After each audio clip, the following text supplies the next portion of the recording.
Alô, amigos que acompanham semanalmente o programa Sustentabilidade há mais de uma década no ar, trazendo a inovação no campo da sustentabilidade. E para falarmos sobre isso, uma pessoa queridíssima que sabe muito disso, que é o agrônomo Diego Siqueira. O Diego é formado em Jaboticabal, do querido amigo professor Ferraldo, doutorado lá, mas ele é um especialista em nanopartículas, em agricultura sustentável, já dirigiu o Superapark lá, que é o hub de inovação de tecnologia daquela grande região de Ribeirão Preto, e hoje ele é diretor executivo da Quantum e recebeu um prêmio internacional de relevância que faz com que nós sintamos orgulho de sermos brasileiros no cenário do agronegócio. Para falar sobre todo esse cenário pujante que é o Brasil no agro, nosso querido Diego Siqueira. E aí, Diego? Olá, Roberto, e a todos que nos assistem virtualmente em qualquer parte do mundo, o programa de sustentabilidade. É um prazer estar aqui falando sobre ciência. Falando sobre ciência, que é a tua especialidade. Fala sobre esse prêmio mundial que você está inserido. Roberto, é uma honraria que eu divido com os meus mestres. Como dizem, se vemos mais longe é porque estamos sobre o ombro de gigantes. E eu sempre estive sobre o ombro de gigantes. Desde os professores do ensino básico, sempre estudei em escola pública, até os mestres da querida Unesp Jaboticabal. A ciência, ela é o meu alicerce, eu não seria quem sou pessoalmente, profissionalmente, sem ciência. Ciência é sobre todos e sobre tudo. Esse prêmio, ele é muito bacana, é o Scientific Index. Abrasileirando é o índice científico, o apelido desse índice científico é o AD. O que é o diferencial desse índice, Roberto? Os pesquisadores, os cientistas que criaram ele, quando a gente vai fazer qualquer tipo de busca no Google, uma receita, uma salada, ou aprender algum drink, ou descobrir um filme no Netflix, ou até mesmo um tema que você queira encontrar para assistir das reportagens do Roberto do programa de sustentabilidade, o Google tem uma fórmula matemática para encontrar essas receitas ou esse programa. Esses pesquisadores desenvolveram uma fórmula matemática, Roberto, onde ela avaliava o impacto da ciência gerada por quase 1 milhão de cientistas distribuídos em mais de 200 países. E esse modelo matemático, ele via o impacto de inovação, de tecnologia e de ciência gerado em pouco mais de 14 mil universidades, né? E aí, cá, fui indicado, para minha surpresa, entre os top 30 da América Latina. Isso mostra que o Brasil tem muita competência dentro de campo, esse um ano de Copa do Mundo, e também tem muita competência nos campos de agricultura. Mas você teve também uma indicação, além da América Latina, aqui dentro do Brasil e fora. Fala um pouquinho sobre isso também. Roberto, esse ranking, ele analisava 4 dimensões. Primeiro, dentro da Unesp. A Unesp, hoje, uma das jovens universidades da América Latina, com destaque. A Unesp tem um pouco mais de 34 polos, todos conectados com a rede Unesp de inovação. Dentro da Unesp, eu fiquei ranqueado entre os top 2. No Brasil, entre os top 21, se não me falha a memória. Na América Latina, top 30. Em termos de mundo, entre os top 600, próximo disso. Legal, legal. Parabéns, viu? A gente fica feliz porque a importância do agronegócio sempre foi monstruosa, né? E nesse momento de tanta transformação no mundo, né, está claro que o caminho do Brasil, no campo econômico especificamente falando, está no agronegócio, né, Diego? Não tenha dúvida disso, né? Não, Roberto, o agro sempre foi a solução. Sim. E a terra é um dos caminhos para. 90% do que nós consumimos, seja nos finais de semana, tomando um vinho, uma boa cerveja ou um suco, ou os alimentos, sejam de proteína animal ou vegetal, a bermuda aos sábados, ou seja, um agasalho de inverno, né, que agora cada vez é menos frequente, 90% disso tudo parte da terra. Então, e hoje o Brasil é um líder no mundo na produção de alimentos, e tudo isso passando pelo solo, né? Alguns números, o pessoal fala muito sobre agrofood tech. O que é isso? É a junção de dois grupos de startups. Startups da área agritechs, e foodtechs, startups da área de alimentação. Quando junta essas duas, nós temos as agrofoodtechs. Para você ter ideia, Roberto, esse é um mercado de quase 8 trilhões de dólares. 40% dos empregos do mundo estão no mercado agrofoodtech. Nossa, 40% disso. Que maravilha. E você se tornou especialista de solo, né? Quer dizer, o campo da agronomia é imenso, né? Mas você ultimamente está mergulhado no solo, digamos assim. Roberto, literalmente. O engraçado é que talvez a gente saiba mais sobre os solos de Marte, os solos lunares. Talvez nós conhecemos mais sobre os oceanos. Eu me lembro de assistir Jacques Cousteau aos domingos numa televisão de cubo preto e branco com meu pai, mas o solo ainda nos causa surpresa. Nós não conhecemos o impacto dos solos nas nossas vidas. Estejamos nós morando em São Paulo, numa grande capital, ou em Manicoré, no interior do Amazonas. O solo, Roberto, ele vem sendo formado há bilhões de anos. Se a gente fosse pensar em receita, para quem gosta de cozinhar, eu sei também que você é um grande apreciador de culinária, se a gente fosse fabricar solo na nossa cozinha, era só misturar rocha moída, micro-organismos, bactérias,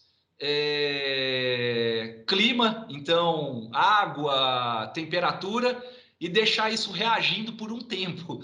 Então, quando junta essas quatro coisas, nós temos o solo. E como não se apaixonar por essa alquimia, Roberto? Afinal, sem ele, como eu comentei, não seria possível estarmos aqui conversando. Sim. Agora, quando você fala desse tempo, né, esse tempinho de alguns bilhões de anos para que toda essa paella fosse construída, digamos assim, né? Nós temos vários tipos de solo no mundo. Nós poderíamos classificar alguns aspectos de qualidade comparativo com outros cenários, ou seja, o Brasil é essa terra abençoada com relação ao solo? Roberto, sim, e muito legal essa sua pergunta. Um dos solos mais férteis do planeta está no Amazonas, na floresta amazônica, e o pessoal fala que são solos arenosos.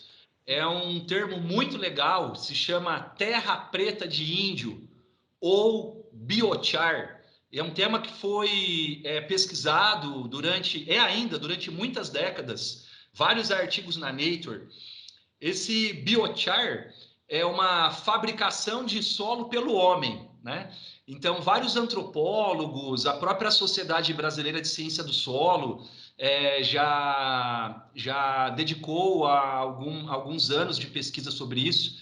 e chegaram numa conclusão que para fabricar esse biochar, essa terra preta de índio, ia ser necessário uma aldeia aí do tamanho da Grande São Paulo. Então, na verdade, existem outros fatores que culminaram na fabricação desse solo. E esse solo é um dos responsáveis pelo maior sumidouro de carbono do planeta. Então, e aí eu começo a trazer uma outra reflexão para quem Você quer dizer, para explicar para a acompanhando. audiência, ele sequestra carbono, é isso? Isso, essa é a reflexão que eu queria trazer para quem nos acompanha. Meu desafio aqui hoje é fazer todos que estão nos assistindo se apaixonar em solos, como eu. Existe um termo que, aliás, virou lei cerca de 1 ano e meio atrás, uma lei ambiental. E essa lei ambiental está muito relacionada com as funções ecossistêmicas do solo. O que são as funções ecossistêmicas do solo? A começar pelo carbono, tema tão debatido. 2/3 do carbono terrestre não está armazenado na floresta amazônica, não está armazenado na Mata Atlântica, não está armazenado nas árvores do cerrado, está armazenado no solo. Então... mas assim, com solo, ou seja, no status atual do solo, com a vegetação do jeito que está espalhada, tal. Quer dizer, o Brasil, então, ele sequestra 2/3 ou melhor, o solo sequestra 2/3 do carbono e nós temos essa proporção de acordo com a nossa posição geográfica no mundo, então. Perfeito. Qualquer solo do planeta, ele tem o maior potencial de armazenar mais carbono do que nas próprias florestas. Em hipótese alguma, eu estou falando para negligenciarmos as florestas. Sim. Não é isso. É que quando nós somamos o carbono da floresta e o carbono do solo, a conta fica ainda mais interessante. Essa é a grande reflexão. Para protegermos as florestas, temos que proteger os solos. Interessante isso. E você citou a floresta amazônica e nós temos o Cerrado, né, como um modelo de transformação do grande Alisson Paulinelli, né, que fez um milagre há 40 anos atrás, se não me falha a memória, né? Fala um pouquinho sobre essa transformação do Cerrado e o impacto nisso, o que era e o que é o Cerrado hoje e essa importância no campo da alimentação e no campo também digamos, dessa diversidade de produção agrícola. Roberto, muito legal o seu comentário sobre o Alisson Paulinelli, um dos fundadores da Embrapa. Há algum tempo atrás eu tive a oportunidade de participar de uma rodada onde ele estava presente e ele comentou sobre alguns desafios de gerar ciência, tecnologia e inovação para a agricultura tropical. Um deles foi conectar as instituições. Hoje falamos muito sobre a Agenda 2030, e a Agenda 2030 ela está ligada com as 17 ODSs, os 17 Objetivos de Desenvolvimento Sustentáveis da ONU. O engraçado é que quando nós vamos dar um zoom nessas 17 ODSs, a ODS menos pesquisada, segundo a FAPESP, uma das principais fundações de financiamento à pesquisa do estado de São Paulo, do Brasil e do mundo, é a ODS 17, que fala sobre parcerias estratégicas.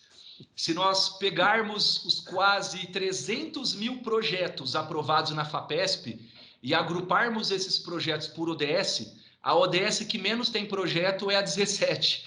Então, me causa estranheza, algumas décadas depois do Alisson comentar que para chegarmos onde chegamos em termos de agricultura foi fazendo parceria.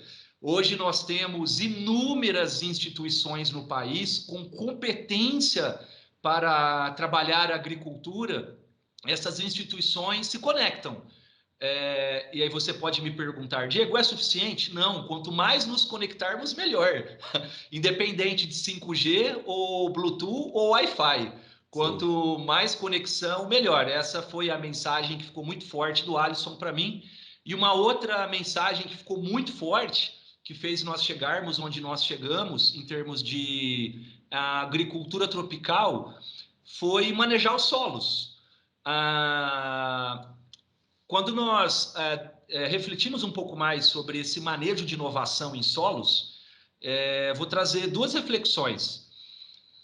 Se a gente pegar hoje, colocar numa mão um celular, um iPhone, um Android, e numa outra mão uma enxada, e eu perguntar quais das duas são ferramentas tecnológicas, muitos irão falar o celular. Não é. As duas são. Aliás, a primeira ferramenta tecnológica que permitiu nós escalarmos a agricultura foi a enxada, criada há 40 mil anos atrás.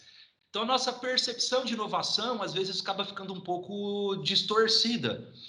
E uma outra grande inovação que permitiu nós plantarmos no segundo bioma do país, que é o Cerrado, e um bioma, inclusive, que dialoga, muito parecido com outras regiões tropicais, como é o caso das savanas, foi uma prática muito simples, que é a calagem, que é moer rocha rica em cálcio, magnésio, para que nós possamos corrigir, equilibrar o pH dos solos.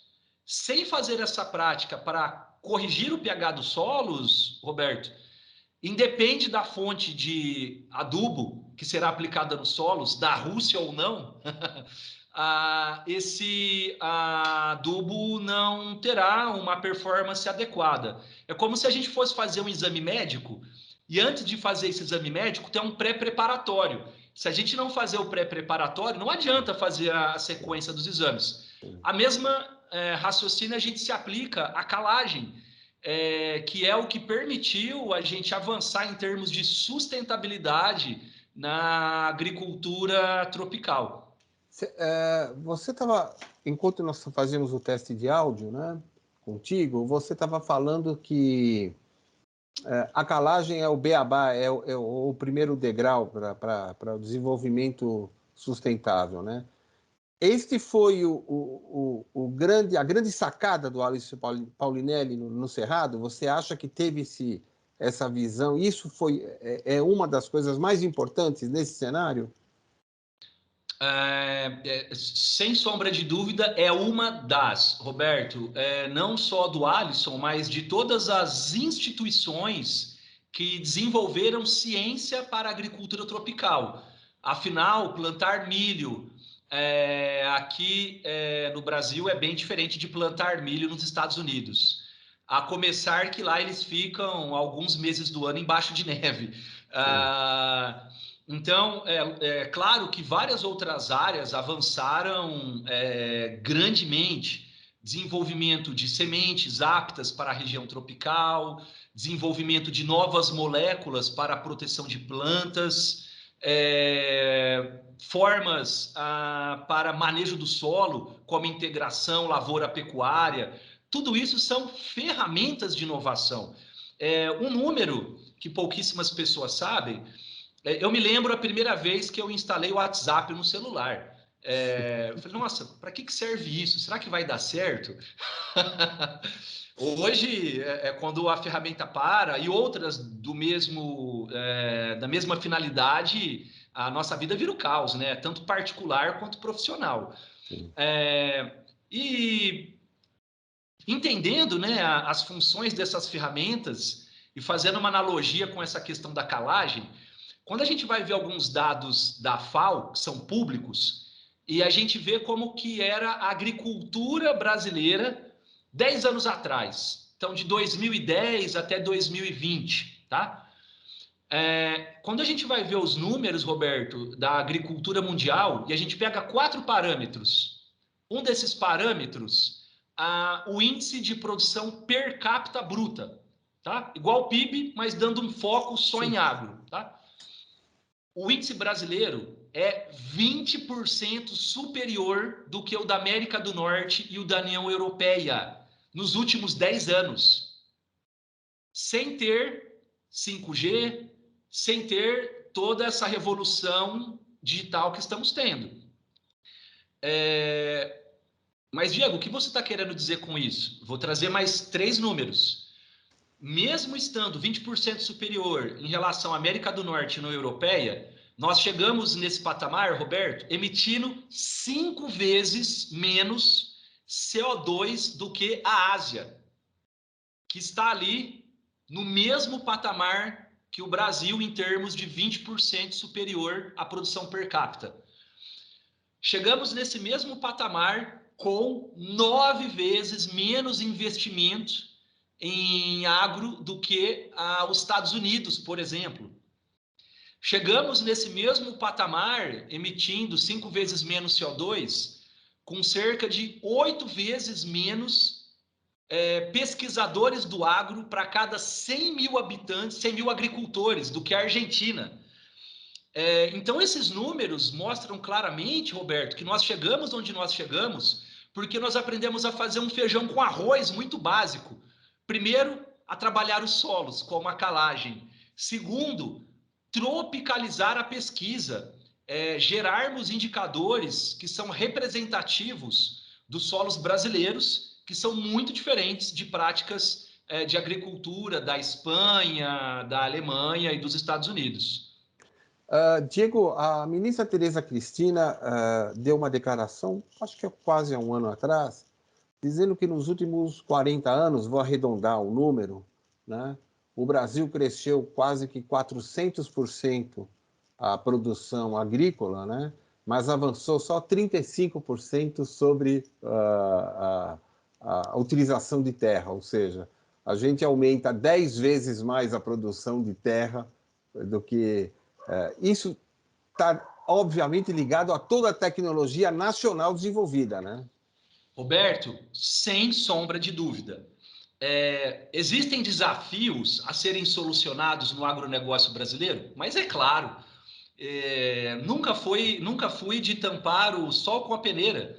Existem desafios a serem trabalhados no agro, existem desafios a serem trabalhados na educação, em vários outros setores.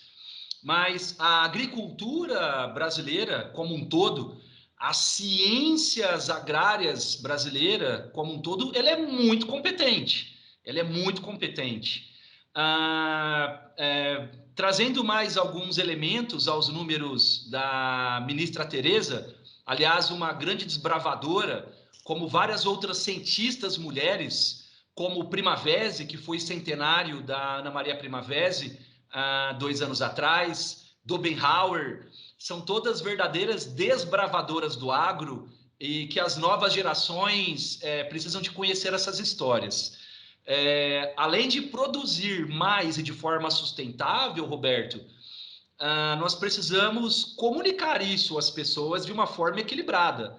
Se nós formos analisar 2 parâmetros da agricultura tropical, agricultura brasileira, um deles é o que o pessoal chama de crop protection, proteção de plantas. Então, assim como nós tomamos alguns medicamentos, sobre a orientação dos médicos, dos farmacêuticos, nunca com automedicação, assim como o agricultor deve fazer, sempre escutando o agrônomo, sem automedicar as plantas, nós temos produtos para controlar plantas daninhas, produtos para controlar insetos. Se a gente for analisar, Roberto, quanto de produtos, herbicidas, fungicidas, nematicidas, nós utilizamos para produzir 1 saco de café, 1 saco de milho, 1 tonelada de proteína animal ou vegetal, por unidade diária, tá? Por hectare. O Brasil, ele ocupa uma posição, até onde eu tinha acompanhado, em 13º lugar. Ou seja, para produzir a mesma quantidade de proteína animal ou vegetal, café ou bioenergia, o Brasil utiliza 13 a 10 vezes menos produtos de proteção de plantas do que a Espanha, do que o Japão, do que a Inglaterra. É claro que se a gente for ver em termos de volume, nós utilizamos mais. Afinal, plantamos Lógico, 12 né? meses. E temos uma área de agricultura muito grande. E 62% ainda é área nativa, tá? Esse é um número muito forte que às vezes as pessoas não se atentam a isso. A outra é que, além de utilizar a mesma quantidade de produtos para a proteção de plantas, nós emitimos menos CO2 para gerar essa proteína animal ou vegetal, né? Então, alguns números complementando aos da ministra Tereza. Maravilha, né? E você me fez lembrar uma informação importante, né? Para quem acompanha o programa Sustentabilidade, nós temos entrevistado muitas pessoas ligadas à área do agrobusiness e o Brasil, a floresta amazônica, ainda é 80% natural, intacta. Não existe lugar nenhum do mundo que tenha um tamanho dessa proteção, né? Lógico que não estamos aqui minimizando as pessoas que vão, queimam e desmatam, enfim. Mas pessoas como o Diego são aquelas que trazem informações que são verdadeiras e de gente que é premiada e respeitada no mundo inteiro, né? Então, esta que é a verdade do agronegócio brasileiro. Ele não só mata a fome de 10 vezes mais brasileiros, ou melhor, 5 vezes mais brasileiros, porque nós produzimos para 1 bilhão de habitantes do mundo, né? Como ainda protegemos em escala proporcionalmente maior do que os outros países do mundo. Então, uma salva de palmas para todos os agrônomos e pesquisadores e homens da tecnologia que tomam conta do planeta Terra através deste país queridíssimo chamado Brasil, né, Diego? Isso que é bom a gente destacar, que às vezes a gente fica meio atravessado com algumas coisas aqui.